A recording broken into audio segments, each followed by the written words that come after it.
call the meeting to order. Just a friendly reminder, if you have any comments or discussion you want to make on anything on the agenda, will you please come up to the table when you're called? After saying that, we'll call the meeting to order. Jen, will you take roll call? Commissioner Corbin. Here. Commissioner Thel. Here. Commissioner Waldner. Commissioner Johnson. Mayor Denner. Here. We have the agenda in front of us. Motion to approve the agenda. Second. I have a motion to approve the agenda and a second. All in favor, signify by aye. Aye. Aye. Aye. All opposed, motion carried. Under acknowledgement and appearances, we have Scott Parsley, building permit related to flood. Mr. Parsley, you want to come up? Is the mic on, Mr. Mayor? Mic is on. All right. Well, thank you, Mr. Mayor and Commission, for putting us on the agenda tonight. I have with me tonight Pastor Elizabeth Pagnotta. She's the senior pastor at St. John Lutheran. Wanted to talk to you a little bit tonight, primarily about St. John, but then just generally about building permits as they relate to natural disasters. We were hit extremely hard at St. John with the flood. And we're in the process now of trying to restore our church, get our clothing room back up, and get some other things back to where they were prior to the flood. My questions and comments tonight to the Commission, I guess, are about two different things. One is, as it relates to a nonprofit, as St. John is, why we need to pay for a building permit in the case of a natural disaster. Building permits, as I would understand them, and you can certainly tell me if I'm wrong, are for the purpose of my making improvements to my property, and I would pay a building permit for that because at some point in time the city or the county is going to come out and do an appraisal and a review of that property and adjust my taxes as would be appropriate based on the improvements I made. When it comes to natural disasters like a flood, we didn't want to make any changes in our church. People didn't want to make any changes in their homes. We have to do that. And so when I came in, and I always want to be inside the law, I don't want to be outside the law or city ordinances. So I came in and talked with the finance office and then with the engineers about our situation and filled out the building permit and did what I hope is right. Probably hasn't been approved yet, so maybe I'm going to get in trouble making my comments tonight. No, I just kidding. I don't think that would ever happen in the city of Madison. But when I brought the building permit in then, as it was completed for review, we had to pay $803. Now, $803 for our repair is 10% of what our new flooring is going to cost. You know, it's probably 5% or 4% of what our new sheetrock is costing us. So, I mean, these are real costs. We have $150,000 damage in our church, and you compare that to $803, it's probably not much, but it sure hurts when you have to come in when you're not making any improvements. Certainly, if we're making improvements, and we do have one thing in particular, we are going to change some flooring in the upstairs part of the church as it relates to our clothing room, and that would be something that I would expect to pay a building permit on. Again, the repair of damage from the natural disaster just seems to me to be a very difficult thing for me to get my head around why a citizen of Madison, be it St. John Lutheran or the people next door to us who lost their furnaces, lost their basement walls, interior walls they had to replace, have to have a building permit. And what happens then is oftentimes people don't realize they have to have a building permit for those kind of disaster repairs. I have heard of at least one case where someone has gotten a letter from the city saying, you know, you didn't get a building permit before you did your repairs on your flood fixes for some furnace and water heater and that type of thing. So we're here tonight talking to you again about two things. One is the nature of having to pay for building permits for nonprofits, because nobody comes out and does an assessment or anything. We're not assessed. There's part of what I had to do when we put our building permit in was somehow figure out a valuation of our church, because Madison belongs to the national, I believe it's the National Flood Mitigation Study or something like that. National Floodplain Insurance Program. The National Floodplain Insurance Program. So you have to bring in a valuation when you bring in your building permit, and as I understand it, if the cost of repair is more than 50% of the valuation of the property, it gets put into a different classification in how repair might happen, or if repair happens, or if FEMA buys you out, or some of those things. We went to the county because one of the acceptable things is the valuation of your property, whatever the tax valuation is. Went to the county. We don't have a valuation. It's very difficult for professionals to evaluate things like schools and churches because they have no comparables. So what we've submitted to this point is what our insurance company said they would pay if we had a total disaster, and they believe the value of it is. Hopefully that's something FEMA will accept. I just really can't emphasize enough, I guess, how I personally don't agree and don't know the fairness of asking people to either pay a permit or be in violation when we have a natural disaster like this. I mean, right now, mainly what people want to do is get back to normal. That's, they just want to get back to normal. Furnaces, things like that, they need to be fixed right away.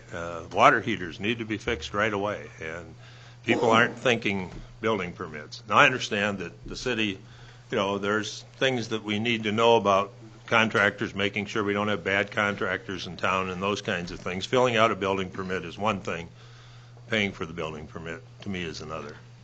So, having said that, if I'm here tonight for any reason, it's maybe to offer a suggestion, would be that I would encourage the city to look at the ordinance and see if there's a way to amend the building permit ordinance that would look at amending out natural disasters from the cost of the building permit. I'm not asking that we don't get that information, but just the cost of the building permit, as long as people aren't improving their property. If there's something they're doing to their property to improve it, then that piece of the building permit cost should be, building cost should be, probably have a building permit. So I'm going to stop talking, and if anybody has any questions, I would certainly like to try and answer them. Thanks for coming down. Doesn't seem like a unreasonable solution. Chad, how many permits have you had flood related? Oh, Ryan Haig is our building official. I don't have a count off the top of my head. Indeed, as Mr. Parsley had mentioned, we've been trying to emphasize the efforts or reiterate the need to get a permit, and primarily it's not for tax valuation purposes. It's to assure that compliance with anything that's newly built or reconstruction is primarily the purpose for those. But indeed, the county comes and collects those, and they keep track for their improvements as well. And so, obviously, nonprofits, other governmental agencies, and such are omitted from that. So I can't tell you the exact number at this point in time. We wanted to let people know of the emergency center out there, and then we also reminded landowners within the same letter of our ordinances, or simply a matter of fact of what ordinances say for obtaining a permit, but then also there's floodplain development permits that are required for in the floodplain. Those, we don't have a fee for those, and I certainly do think there's reasonableness to the request for omitting fees for flood damages. We've done a bit of a preliminary survey with some of the other jurisdictions, how they deal with it, and that's been some of the things we've encountered from those, as you had alluded to, Mr. Parsley. But for the flood event, in many cases, a lot of these people would not be pursuing it, so it's not as if it's a revenue loss or anything like that. The work's still there and so on to review, but I agree with what Mr. Corbin said. It seems very reasonable. to talk about this, yes. Sorry, Mayor, this is your department. I should have let you lead. I didn't mean to steal You're your fine. thunder here, but you said your building permit was $800. Is that based on- 803. Is that based on $150,000 in Yes. damage? Okay. And you have a scale that Right. the city uses for each $1,000. It's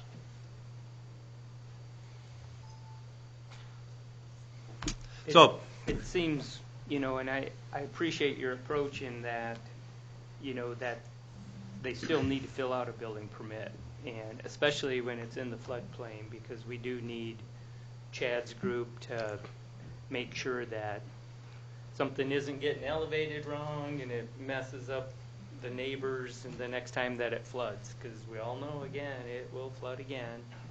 And, so that's, we do need eyes on it, make sure that the wiring's right, whatever else.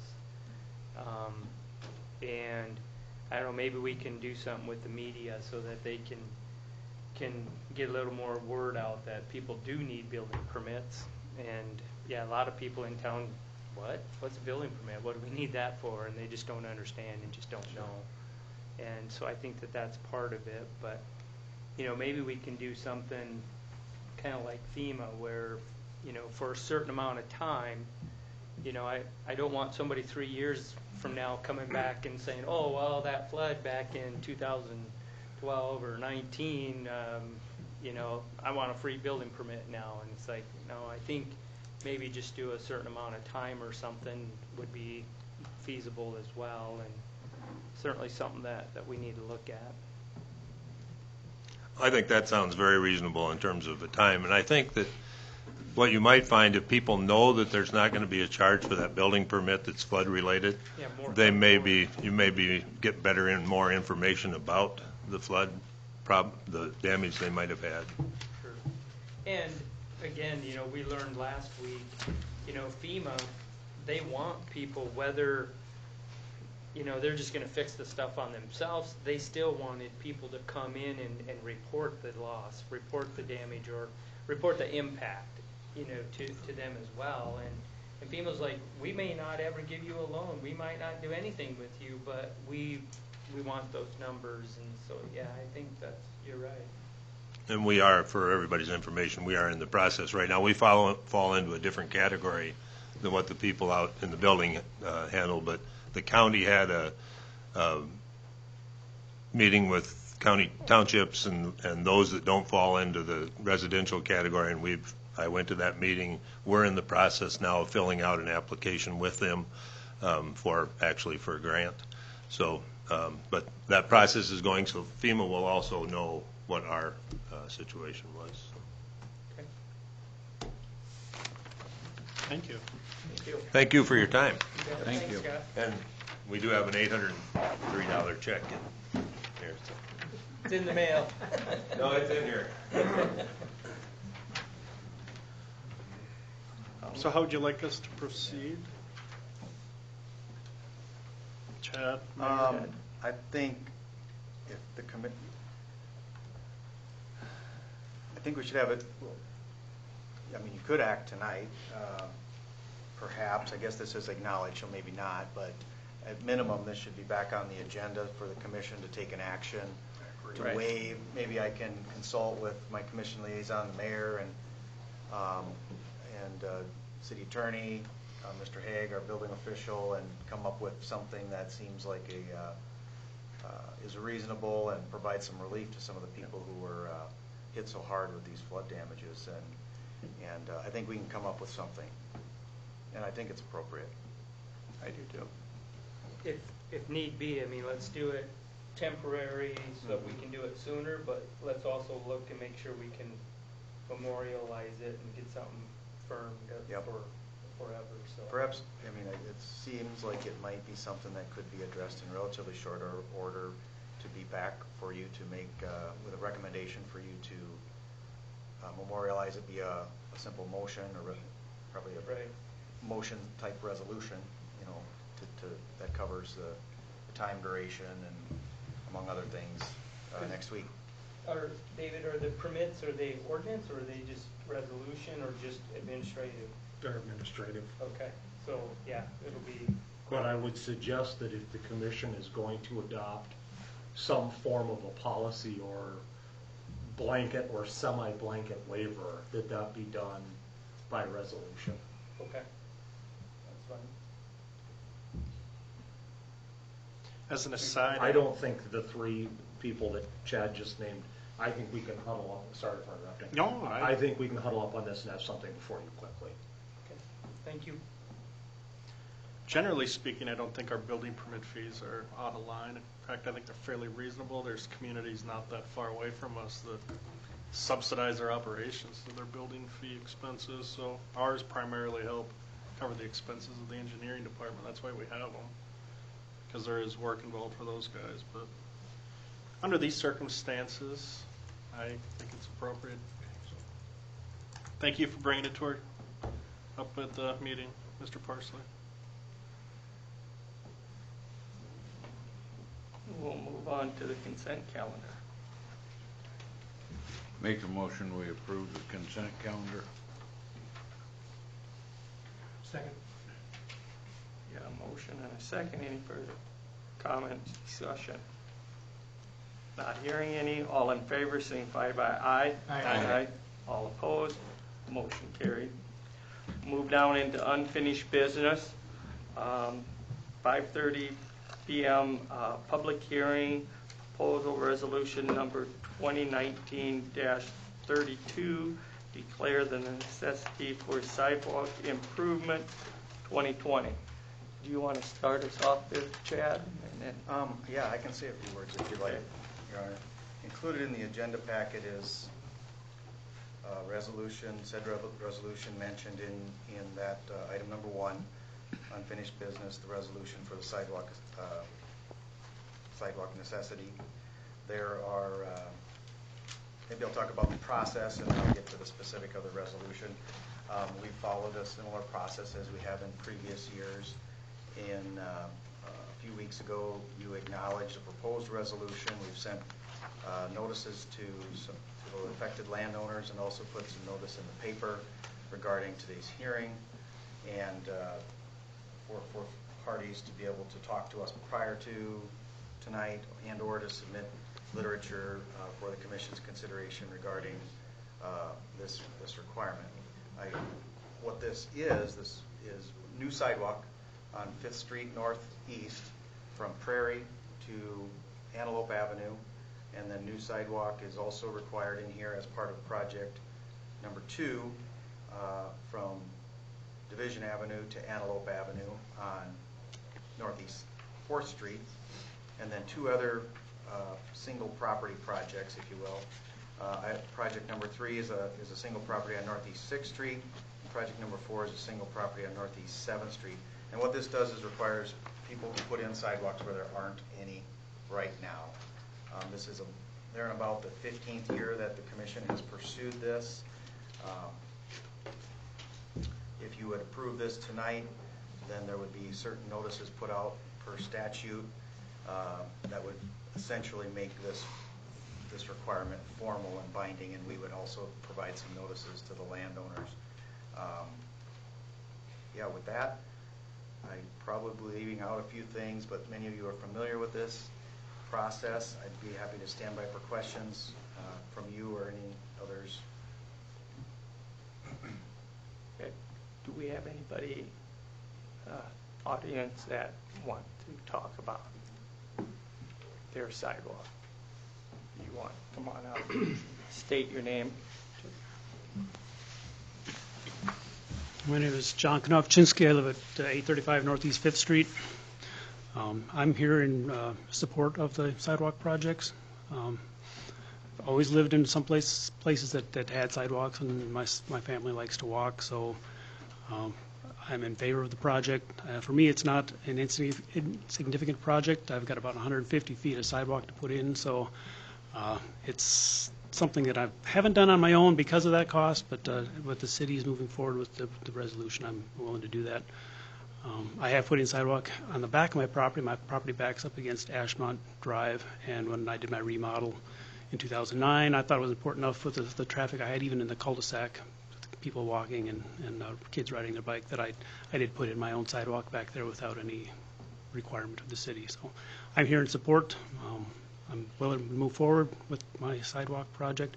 I have talked to Mr. Comus. I've got a busy boulevard or street along there, and I may be asking for some variances to shift the sidewalk away from some of my trees in the front of my property. But other than that, I'm willing to do my part. So. Thank you. Awesome. Thank you. Thank you. We try to save trees when we can, so. And Chad normally, I mean, he works with the landowners just to make sure if at all possible we can go around trees and maybe cut one so that if the little kids biking, they don't get knocked off their bike and break an elbow or something. That would be bad. For the big kids. As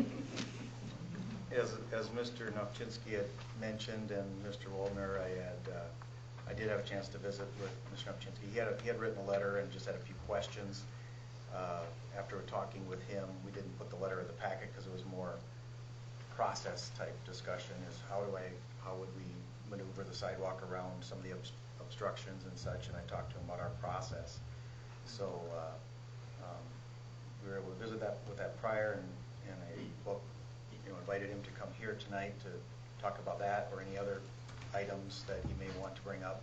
There was one other letter from another landowner, similar type questions, process, rather as opposed to, I would say, protest, for example. They just wanted to know about timelines, deadlines, and extensions, and I talked to about how those usually happen.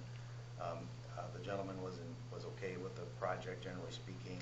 He was aware of the hearing, so he could have come and talked, and I don't see him here. So those are the two letters we had.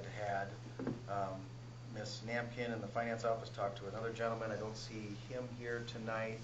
I think he was meeting for his mother-in-law, and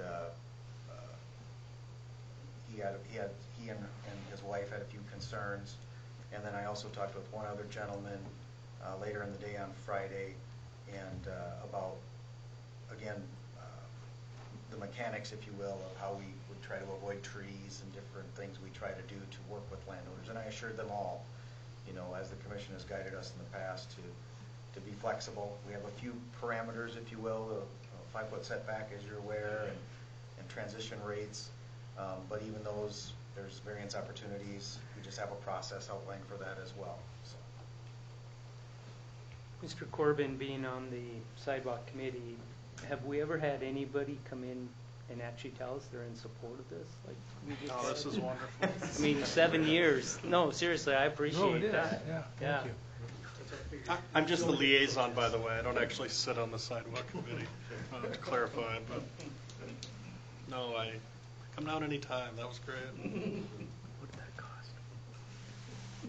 Is there anybody else here for the public hearing part of it? Thank you for recognizing that, Commissioner Waldner. You're welcome. Not seeing any, I'll close the public hearing. We'll move down into number 2. Do we have a motion to adopt resolution number 2019-32, declare the necessity for sidewalk improvement 2020? So moved. Second. Any further comment, discussion? Not hearing any. All in favor, signify by aye. Aye. Aye. All opposed, motion carried. Number 3, public hearing, intent to submit application for proposed wastewater improvement project. I'll open up the public hearing. Chad, did you have anything?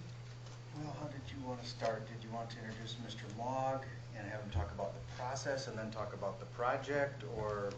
Let's talk about the project first, and then we'll talk about the process. Okay. Okay, so we start by directing everybody then just to the notice of intent that is included in your packet about why we're here this evening. The first one is for the wastewater project, And it simply states that the City of Madison expects to submit applications seeking up to $4.5 million for proposed construction to the wastewater system. Our application process will be twofold. We look to submit separate applications to the Board of Water and Natural Resources, and also then to the USDA Rural Development Office. You'll see on your agenda tonight, there's two hearings, one for wastewater and one for storm sewer. The storm sewer project, seeking a maximum of $4.2 million. But again, the same process to the same entities.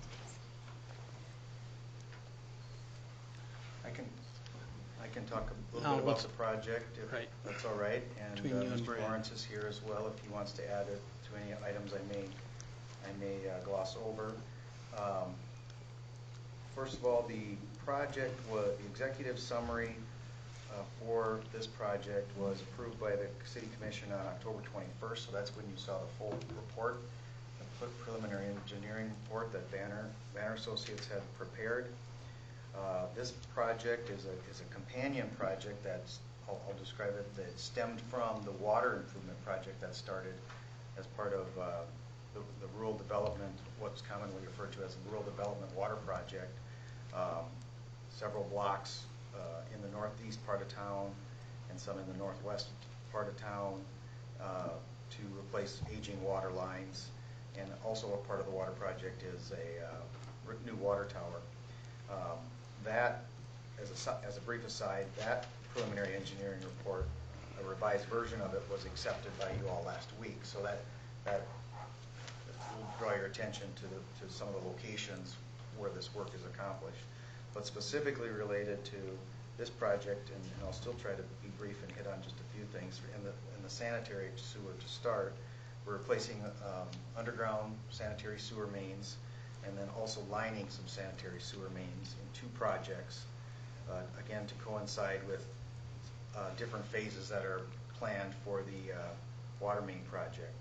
There's about 5,000 feet of mains that are being open cut and replaced, and the street above those are being replaced as well for the sanitary sewer. And in addition, approximately 33 manholes are being taken out and replaced for the sanitary sewer main. In addition to that 5,000 feet, there's about 8,800 feet or so of sanitary sewer mains where we plan to install liners in those. They're in suitable condition that they don't have to be open cut and excavated, and for phasing purposes, among other reasons, we've anticipated that it's going to serve us best to line those rather than open cut those. So that,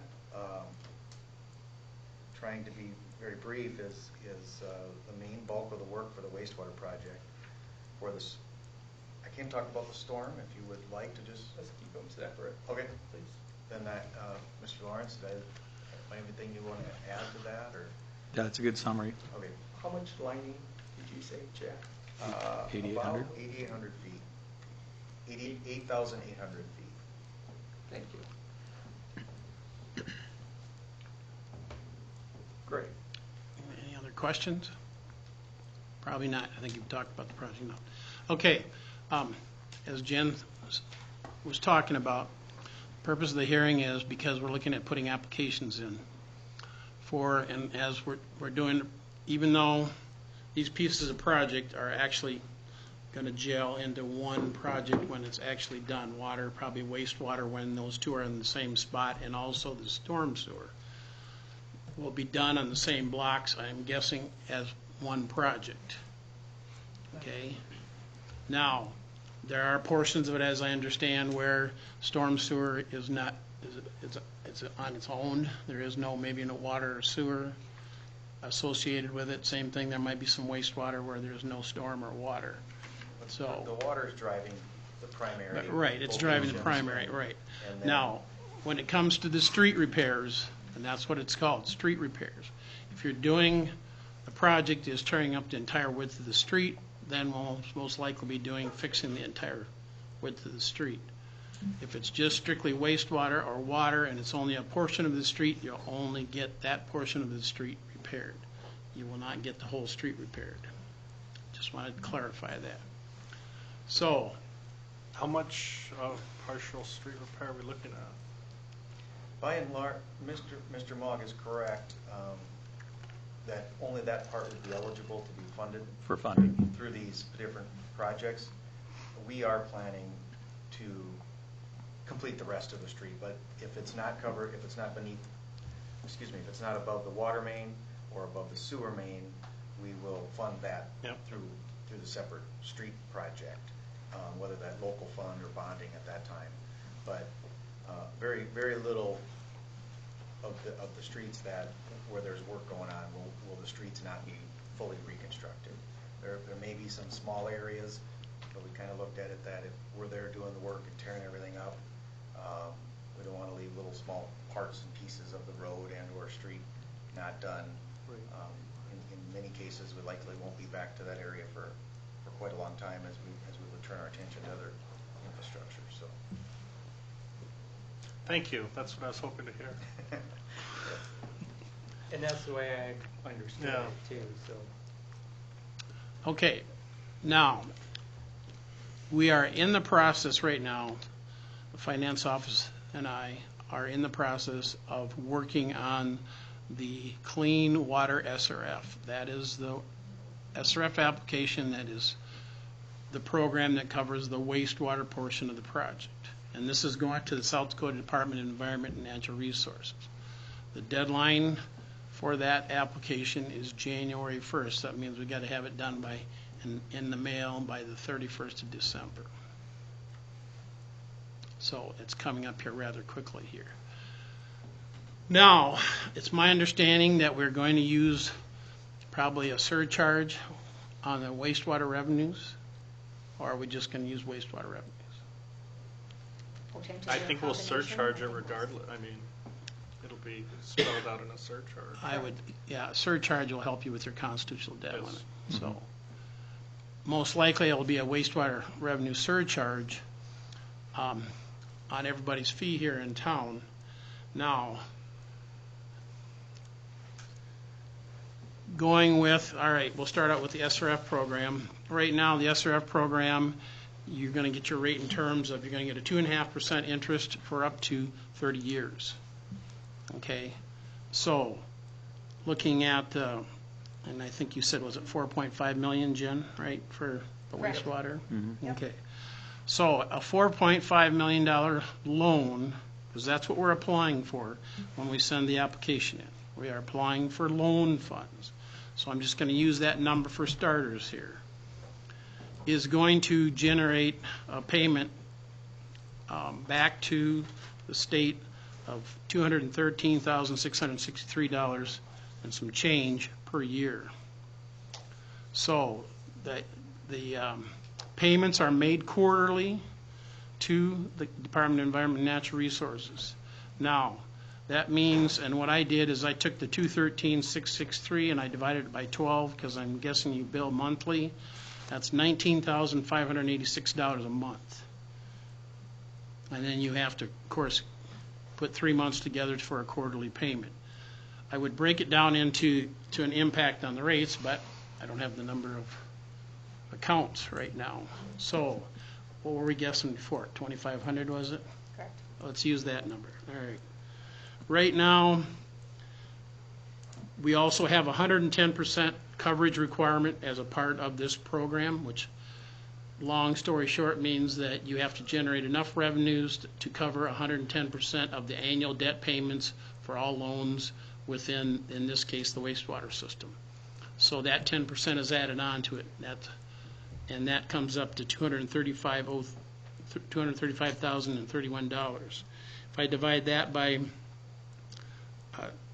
12 and then divide it by 2,500, that's an increase of $7.84 per account.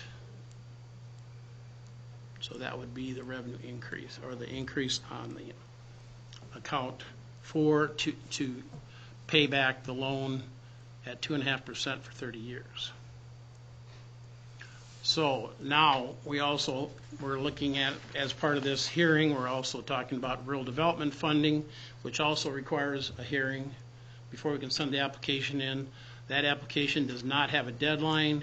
Right now, we're expecting to probably try to get that thing put together and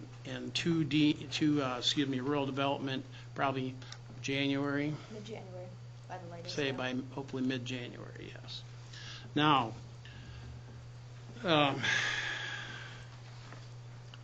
right now, I called to talk to somebody at Rural Development. I was unable to get a hold of anybody, but I did talk to another planner at one of my adjoining agencies here, and they're saying that currently the interest rate for the for rural development is right around 2.5% also, but they have a term of up to 40 years.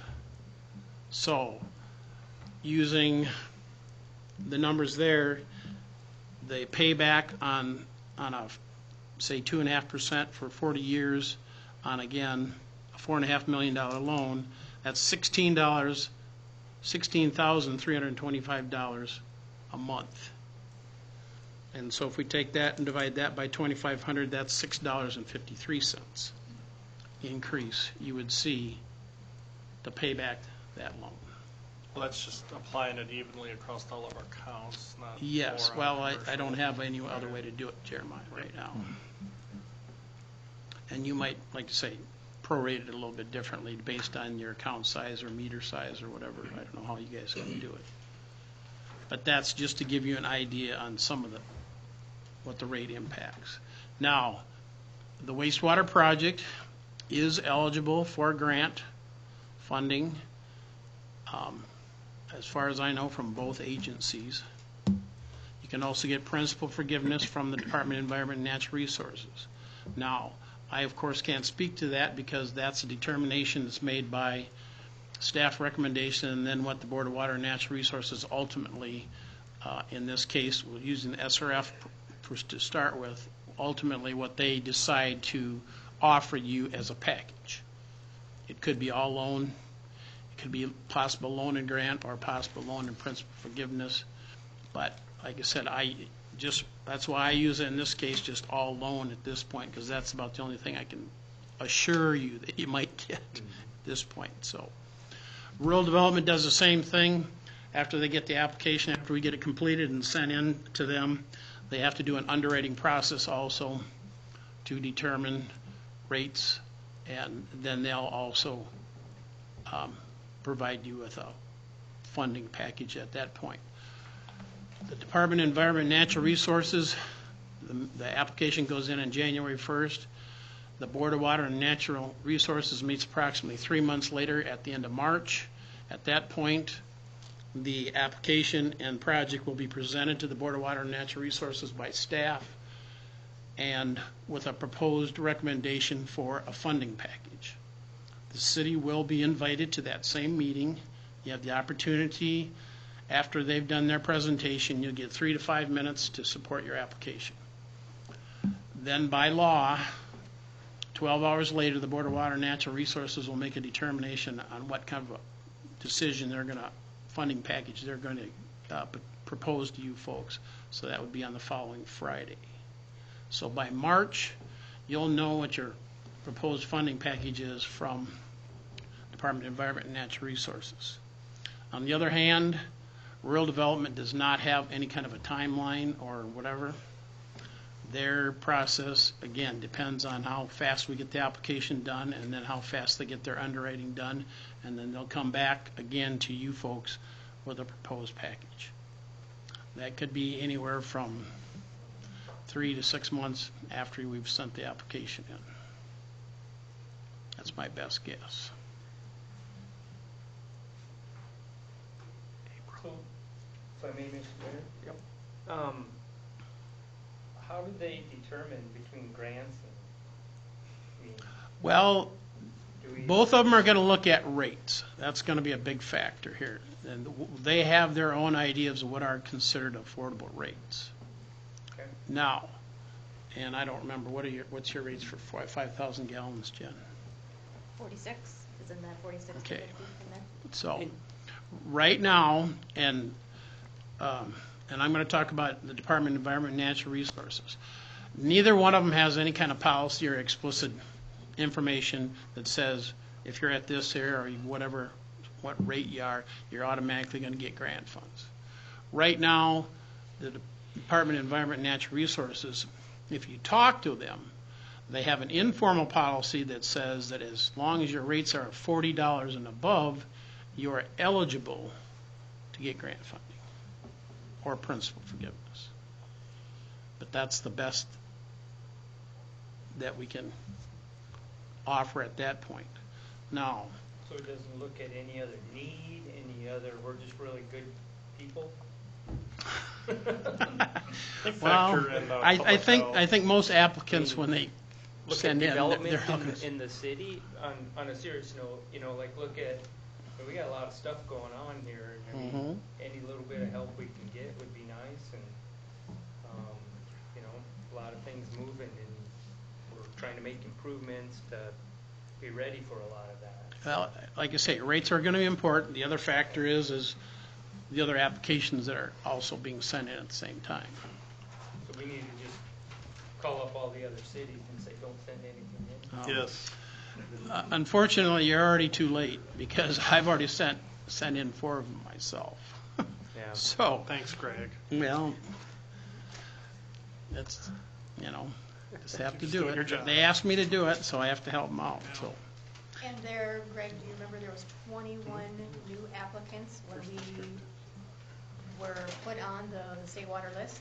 On the state water plan Yep, list, 21 new applicants at that time. right, there's quite a few, Pretty cool. right. Quite a few communities that are looking for water and wastewater projects right now, so. But the good part is the March deadline, January deadline with the March before the Board of Water and Natural Resources meeting is the absolute best time of year to apply because that's when they have their brand new money. That's when they have the most money in the kitty right now. So it's the best time to apply. Timing's good. So, no, unfortunately, I can't really give you a lot of help on how things will turn out there. Okay. So, and then again, going to rural development, but again, rural development, of course, being a federal agency, actually has more money in most cases than the state does. So, And they were here today. You- Spent some time with us today. Right, They I was mean- all signed up and. already on your water project, you're aware of, you had your $12 million water project and you got $2+ million in grant there and about $10 million in loan. Right. So it is possible that you could get funds. So then, on the logistics of it, okay, so mid-January, March, we'll know basically in March what package they're gonna give us. And then USDA takes 6 months, and they give us a better package. Do we wait until we get both offers on the table, or That's always a hard one to decide what you want to do. is it a At that gamble, point, or I are you mean- rolling the dice, or are you Well, Hopefully we hear about both of them about the same time. Okay. That's what we I hope look Jeremiah's for. right. I don't know how that'll work out. Okay. So, Kind of at their mercy, and I get that. I mean, I understand that, but hopefully they'll understand where we're at as well, and maybe expedite it and be able to work with us a little bit on it. I was talking to the gal we work with at RD last week, and she said she didn't have any new projects she was working on right now. Maybe she can get us through a little quicker. that'll be a good sign then. Yeah. Yeah. And they have a funding deadline, interim deadline Well, coming they up want in to April? have things obligated by April 1st, or funding out there, otherwise they have to give money back to the national pool. The state money is April 1st, correct? Yeah, I think so. State RD money. Yeah. So they'll want to have it figured out before then too, assuming we can get our application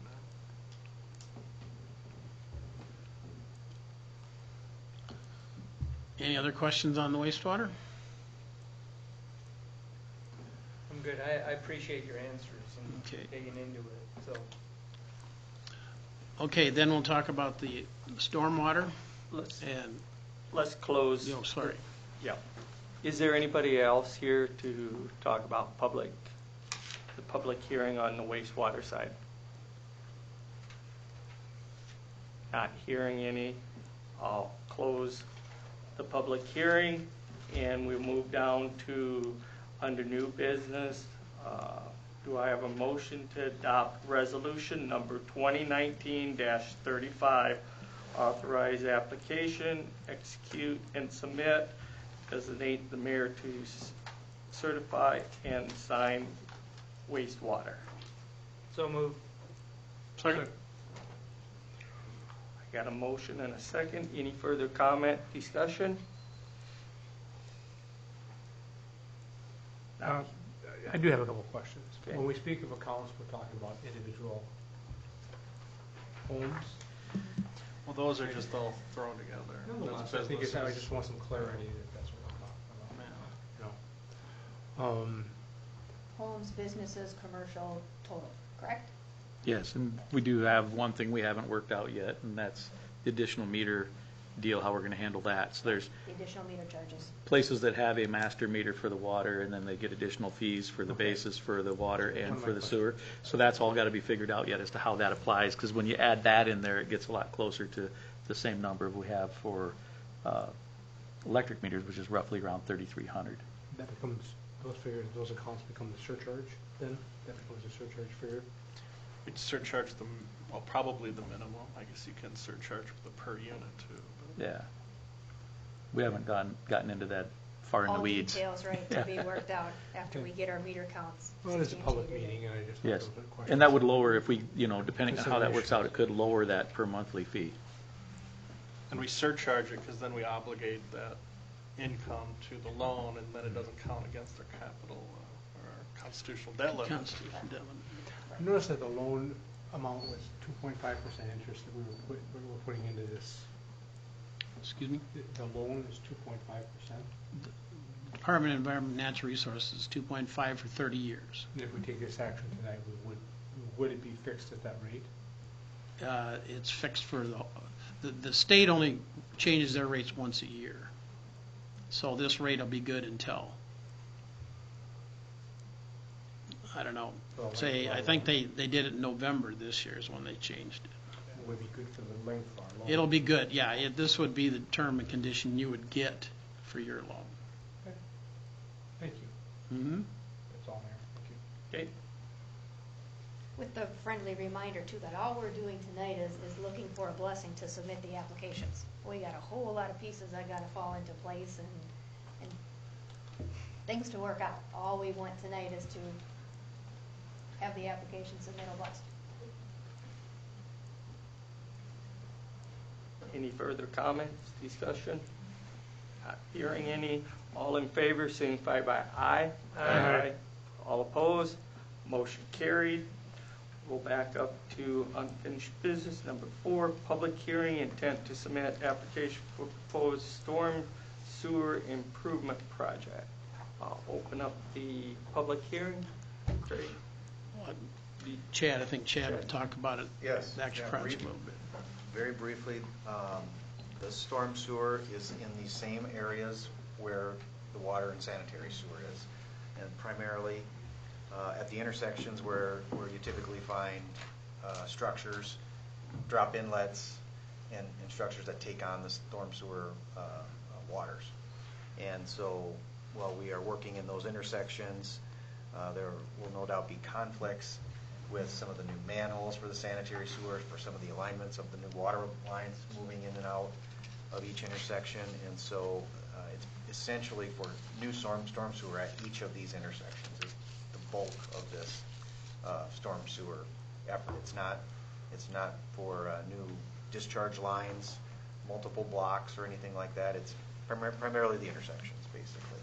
A few smaller stretches of upsize in, I believe, 2 locations, but otherwise that's the bulk of it. And a good share of the reason for this is so that when we redo the intersections, we can put the ADA graded approaches on all the different corners, and this allows us to get those slopes and grades the way we need to by redoing the storm sewers. So that's all part of this. It's just the whole putting everything new in and trying to fix everything up so we're one and done and we don't have to come back and fix anything 5 years from now because we didn't get it done on this project. So that's the whole idea. And so it does increase the cost of the projects, and we understand that, but we want to do this once, be done with it, and not have to come back to this same neighborhood, at least with this stuff. Maybe some surfacing sometime in the future, but not for another 50 years or something like that. So that's the whole idea. One, Mr. Mayor, if I may? Yep. Question on that is, because you had mentioned the one and done, and I was going to email you guys and just ask, but I'll ask now in public, is, we're big on dig once, bury everything. And I know a lot of our electrical and our communications utilities, they're mainly in the alleys, and so we're okay there, or I assume while you're doing this, you'll be contacting all of those folks, or, okay, just making sure We've we're all already had good. discussions with them. Yep, I figured as much. It's good for the public to know that we're thinking of everything, and so, thank you, appreciate it. I beat it up enough, right?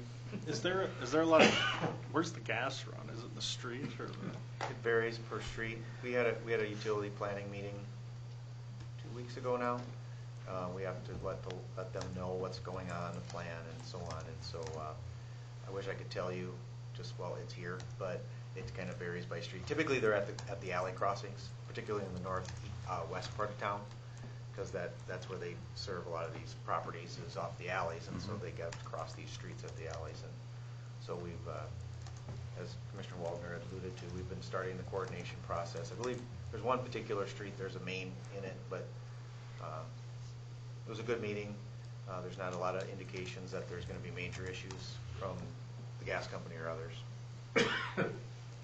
I'll throw out one other thing is that as they do this is for the public's info is when they're doing this, they're also entering all of this in their GIS system and doing a lot of work with that. So now 20 years from now, 40 years from now, we won't need to rely on what's in somebody's brain as to where these pipes are at. It'll be documented, computerized, stored, Backed up. backed up. Thank you.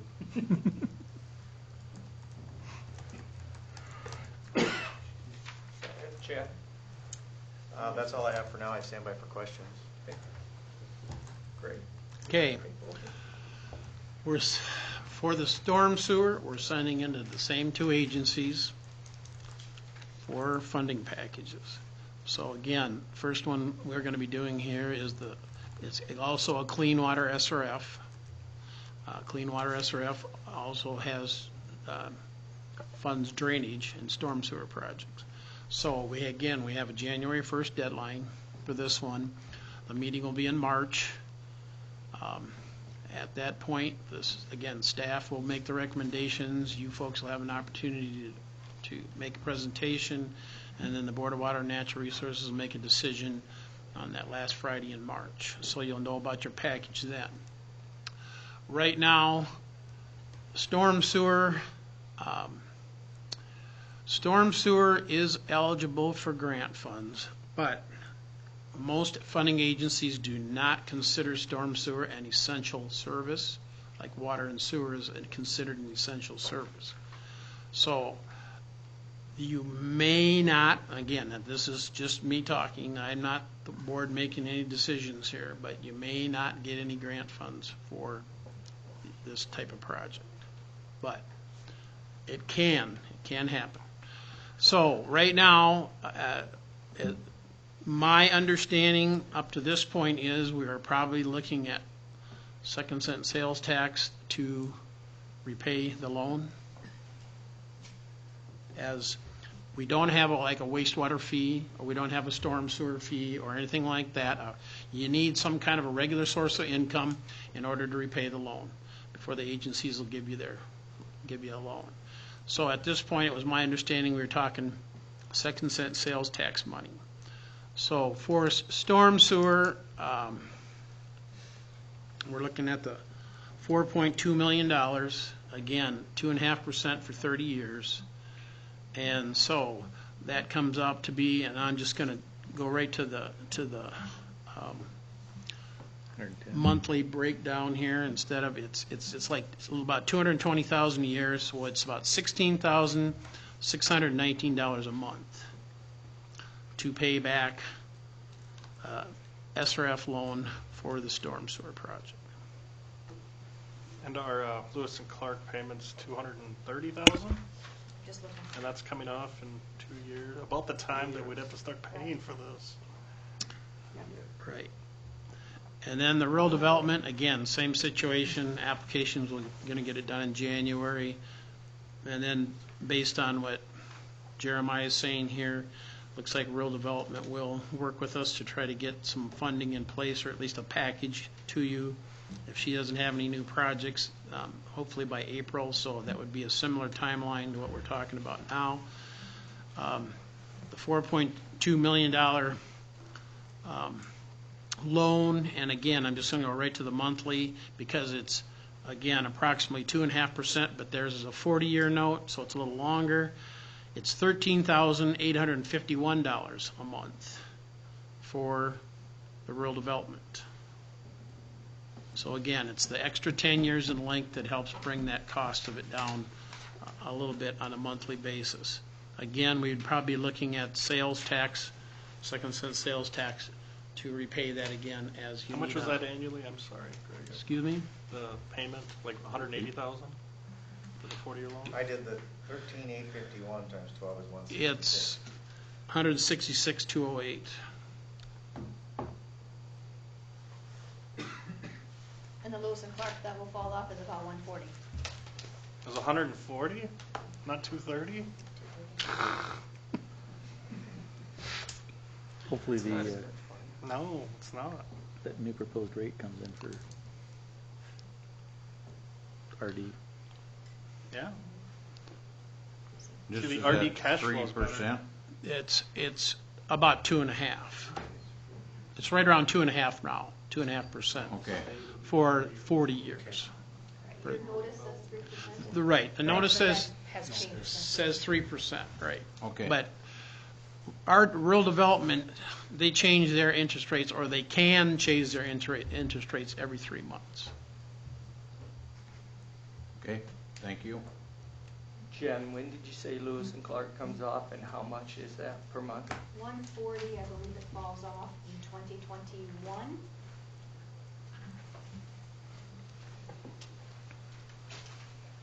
So we go through, 2020, it's in your 2020 budget, so yes, Okay. it would be due and payable 2020. I believe it falls off 2021. January. Do we have a year's payment in reserve? We'll just pay it off yearly? We do in the water, restricted water. So when do you think we'll actually pay it off? Not to put you in the spot right now, but it may not be in the 2021 budget.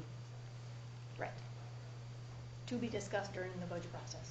And we probably end up start making these payments in like 2023 when the project's done, Depending Now, on when we it's get going to started, depend on what depending funding on when. source you use, Jeremy. depending on what funding source we use. Rural development, you actually start paying the loan immediately after closure, Right. It wouldn't close till the project's done, right? in most cases, yes.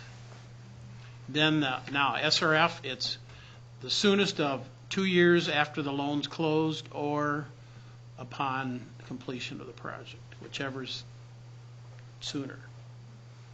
And no And- interim financing on the SRF end, correct? Yes, and you'll probably have interim financing on the RD On the too, RD, yeah. I would guess. So interest expense on that interim financing. Right. So once again, lots of moving pieces, lots of things to discuss. We are working with Toby Morris, who you have met before, for some guidance when all of this stuff starts rolling in. There'll be much more But discussion. from a cash flow standpoint, it shouldn't affect us very much on Second Cent. It shouldn't. But it will count against our debt limit because, The storm sewer piece will. yes, Right. this part will. Because that's not It's available not as a it's surcharge. not a surcharge, right. Correct. And it's Surcharges still- do not still count towards your debt limit. guaranteed by your tax authority. And we have how much in our debt limit right now? A little over 9, $9 million. a little bit of 9, yeah, wiggle room. preliminarily incorporated some of these numbers into some longer range cash flows.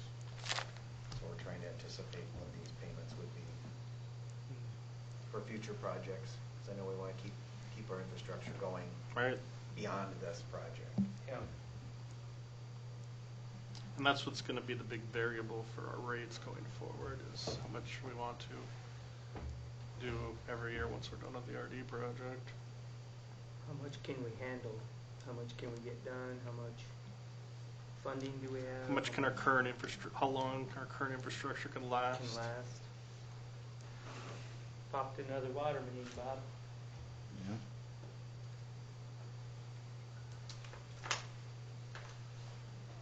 This is this is, at least it's nice that we're looking at ways to fund infrastructure. And, we already have 2-point-something in a grant. That's nice. Hopefully we can get some grants with these as well. You don't always get grants when you're doing infrastructure. You just pay for it. And yeah, we're going to have to pay for some of it, but at least to have an option to have some grants is awesome. And 2.5, 3%, if that's the best loan percentage. How many feet of stormwater are we replacing?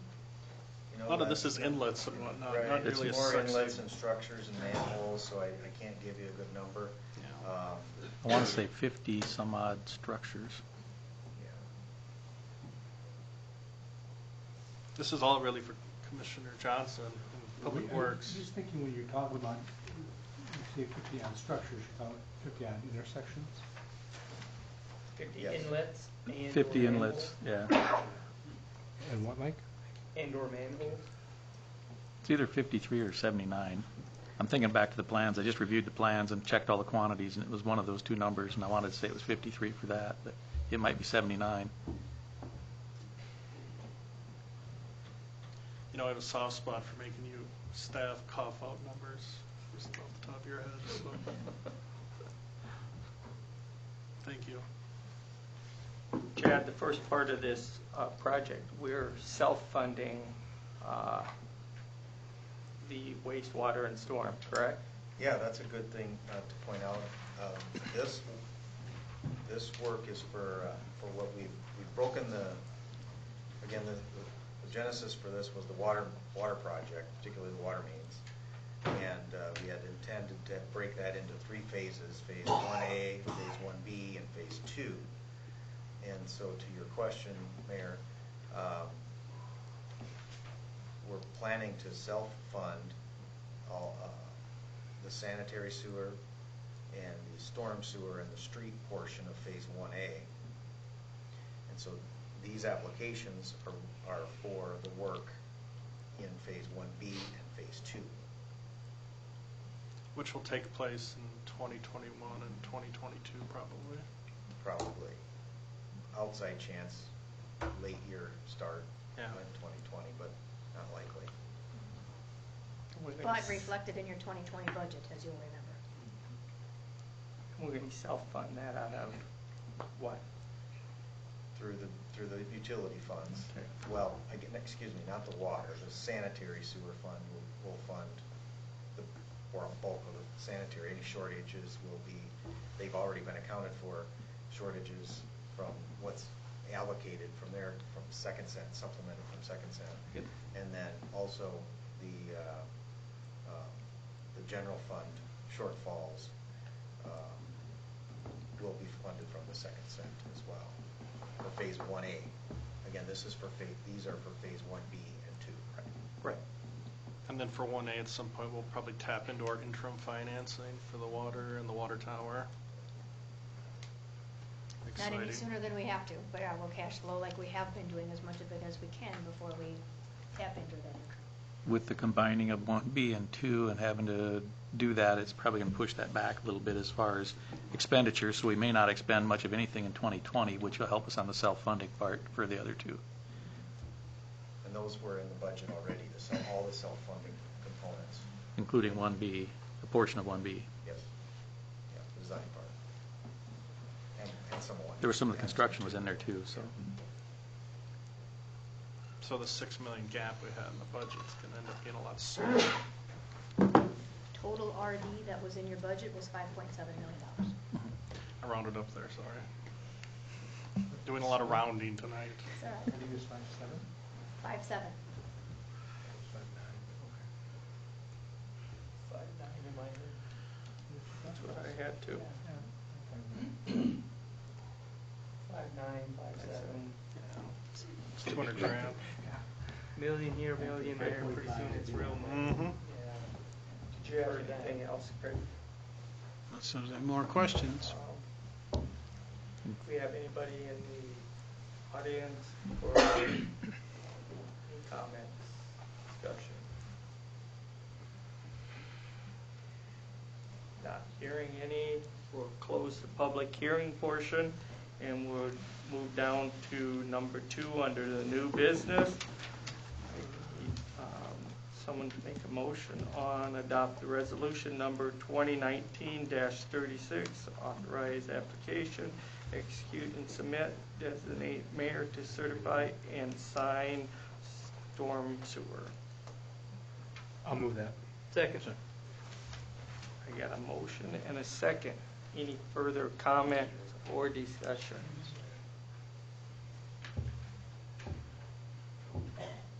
Not hearing any. All in favor signify by aye. Aye. All opposed? Motion carried. Thank you, Greg. Thanks Greg, again. for the overview. Thank you. Yes, thank you, Greg. Travel safe. Yeah, foggy. Do I have a motion to approve first reading and set data hearing, ordinance number 1620, amend appendix B zoning district and supplement regulation and definitions? So moved. When's the Second. date of hearing? But we can discuss it now. We got a motion to second. Should we talk a little? 2 weeks from today, correct? 30th, yep, 30th at 5:30. 30th at 5:30? Okay. That's acceptable.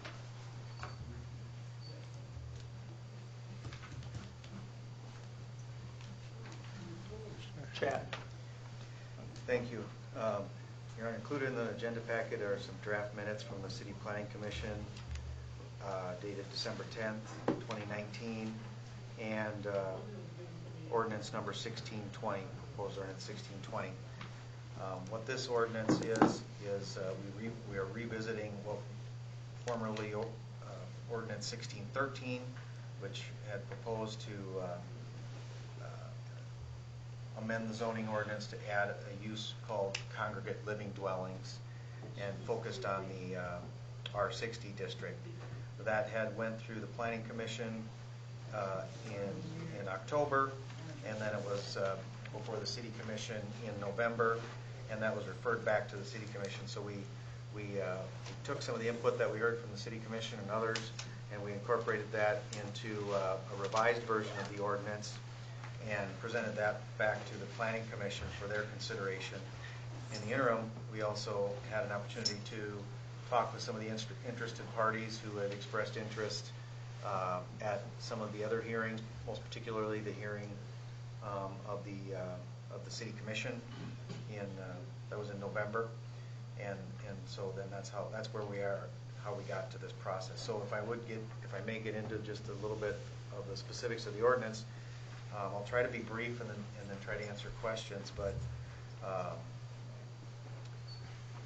actually before I get into the ordinance, this has to do with a moratorium that was passed by the City Commission previously, having to deal with certain dwellings, particularly in the Madison Historic District. That's some of the referenced language in the moratorium, and so that's how we tried to particularly focus this revised ordinance. And what we did is we created a use called a congregate living dwelling, and we defined what that is, and we added some different requirements for parking, primarily associated with the congregate living dwellings.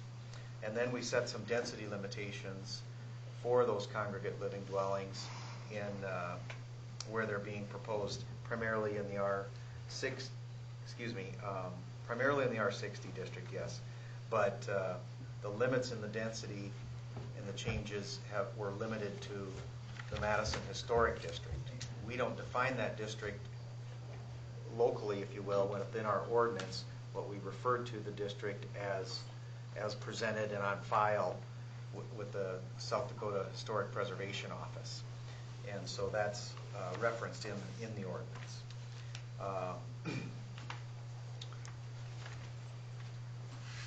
What we did is limited the density. If you look at the ordinance, items 2, 3, and 4, that just changes what twin homes, two-family dwellings, and townhomes can proceed with a building permit outside of the historic district. It maintains the status quo outside the historic district. Inside the historic district, those are conditional uses now. Outside the historic district, they're still principal permitted uses. Item number 5 is a congregate living dwelling. That's as we defined it. There's one congregate living dwelling proposed to be as a principal permitted use. And up until this point, we had opted not to try to amend the total number of unrelated adults that can live together as a family. We wanted to perhaps have that be a discussion for another time. And so in that particular congregate living dwelling, you could have up to six unrelated adults. So then if you move down to the conditional uses in the R60 district, there's some qualifiers on those. 2 congregate living dwellings or multiple family dwellings are a conditional use outside of the Madison Historic District. So you can have those proceed with an application procedure, go before the Planning Commission and notify the neighbors. Inside the historic district, number 9, twin homes, 2 family dwellings, and 2 congregate living dwellings. There's a qualifier on those with up to 4 unrelated adults. So in that historic district, you can only bring forth an application that has 4 or less. If it has 5, we would say, hold on, time out. It's not a principal permitted use. It's not a conditional use. We cannot proceed with it. If there's 4, they can proceed, but it's still a conditional use process. And so that's number 9. If you look at the next section down, it's referred to as 17-1802, and then all those in 17-18, 02, and then 04 in the section following are what I would call housekeeping changes. Those are primarily to keep the status quo in the R20 district, which is a less restrictive district. Excuse me.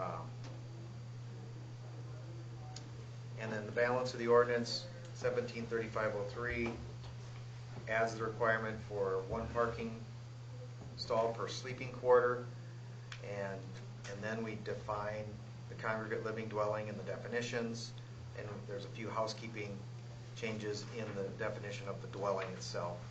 And then we add a definition for the kitchen facility. That may have went through it too brief. I know zoning ordinances are not always the easiest to follow sometimes, but we've tried to summarize those and explain them. I'd be happy to stand by for questions. And again, I want to emphasize there'll be a second reading and a hearing at that time as well.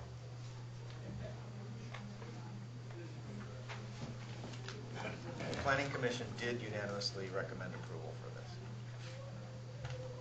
So 1613 went away, correct? That's gone. Okay. That former ordinance was totally gone. Yes, sir. Okay. Thank you.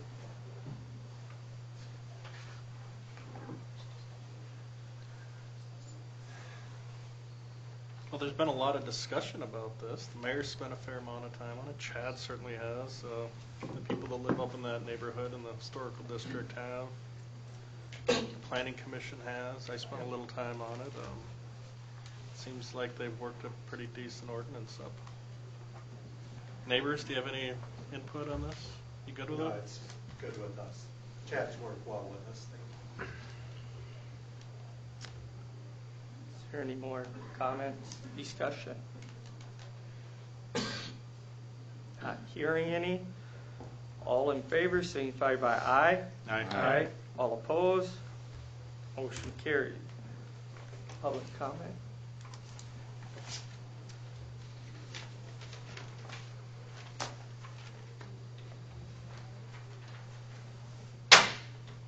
You're good, sir.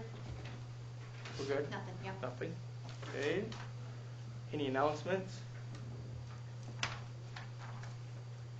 I think they just want to get us out of here. One announcement, I'm sure there's some of you guys here to talk with the FEMA reps, so we will have that right after the meeting's over with.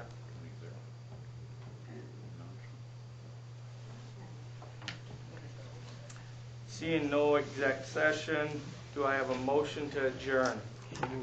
Second. We got a motion and a second to adjourn. All in favor, signify by aye. Aye. All opposed? Motion carried. Thank you. Thank you. David, you've spent a fair amount of time